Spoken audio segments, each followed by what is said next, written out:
কেন আসে তোর কাজ কি? তোর কাজ হচ্ছে লেখাপড়া করা। তুই যখন যখন আমাকে টাকা চাইছিস তোকে আমি দেই নাই, সেই টাকা তোর পোষায় না। সে কি করে তুমি জানো? করে সে রাস্তা থেকে প্যাসেঞ্জার ঘুরায়। আমি কি করি টাকা দিয়ে? মা, তুমি বাবাকে জিজ্ঞেস করো, বাবা কি করে? কি করে আমি জানিস না তুই কি করে আমি? তোর বাবা চাকরি করে। আমার বাবা বাসা থেকে অফিসের নামে বের হয়ে অফিসে ঢুকে সেখান থেকে জামা কাপড় চেঞ্জ করে সে মুদি দোকানে দোকানে সেলসম্যানের কাজ করে। এখানেই শেষ না, সে সেখান থেকে একটা আড়তে চায়। সে আড়তে যে পুলিশ কাজ করে। কাজ করে তুমি ব্যাস। কুলির কাজ করে আমি কেন করি?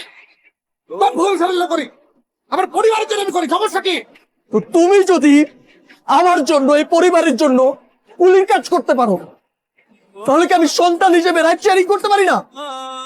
আমি আমার বাবার জন্য কিছু করতে পারবো না?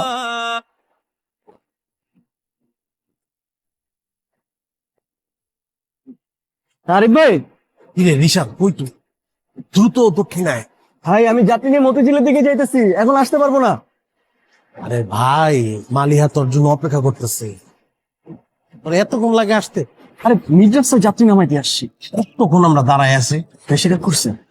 না, রাগ করে নে। যা যা যা, তাড়াতাড়ি। সরি, একটু লেট করে ফেললাম। আমি আসলে তোমাকে কিছু কথা বলতে চাই। হ্যাঁ বলো, প্রতিদিনই তো বলতে চাও কিন্তু বলতে পারো না। কিছু কিছু কথা তো আর বলা যায় না, একটু বুঝে নিতে হয়। বাবা আসসালামু আলাইকুম। তুই এখানে? আচ্ছা, এখানে শাহজাহান মজুমদার কে? তার সাথে তোর কি দরকার? একটা কাজ আছে, তুমি বুঝবে না। বলো। আমি মালিহাকে পছন্দ করি, ও, মালিহাও আমাকে পছন্দ করে, তাই আমি ভাবলাম যে আপনাকে বিষয়টা জানানো দরকার। বেশ, তো তো এটা তো মুরব্বীদের ব্যাপার, তাই না? তোমার বাবা মা কে আছে নিয়ে আসো, আমি তার সাথে আলাপ করি। জি জি, আমার বাবা বাইরেই আছেন। বাইরে দাঁড় করে রাখছো কেন? তুমি নিয়ে আসো, নিয়ে আসো, নিয়ে আসো। যাও যাও, জি, নিয়ে আসো। একটা মিনিট। সবগুলা জীবন তো। আসলে তুমি বিয়ে ক্লিয়ার রে, একেবারে একের অভিনেতা।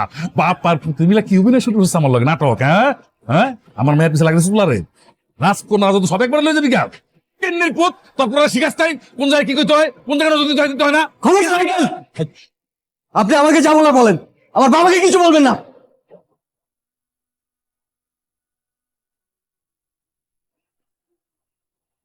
তোর বাবা আর তোর কর্মচারী,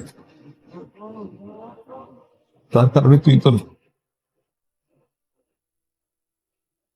ভালোবাসার মানুষ হারালি। আমাকে তুমি মাফ করে দিও আব্বা, আমি তোমার ব্যস্ত সন্তান আব্বা। আমাকে তুমি মাফ করে দিও, আমার পারলে ক্ষমা করে দিও। আমার পারলে একটা কথা স্পষ্ট শুনে রাখো, আমি কোনো কর্মচারী ছেলেরে আমার মেয়ের জামাই হিসেবে মেনে নেবো না। ওরা ভালো মতো বলে দিও যাতে কথা বানা বানায়।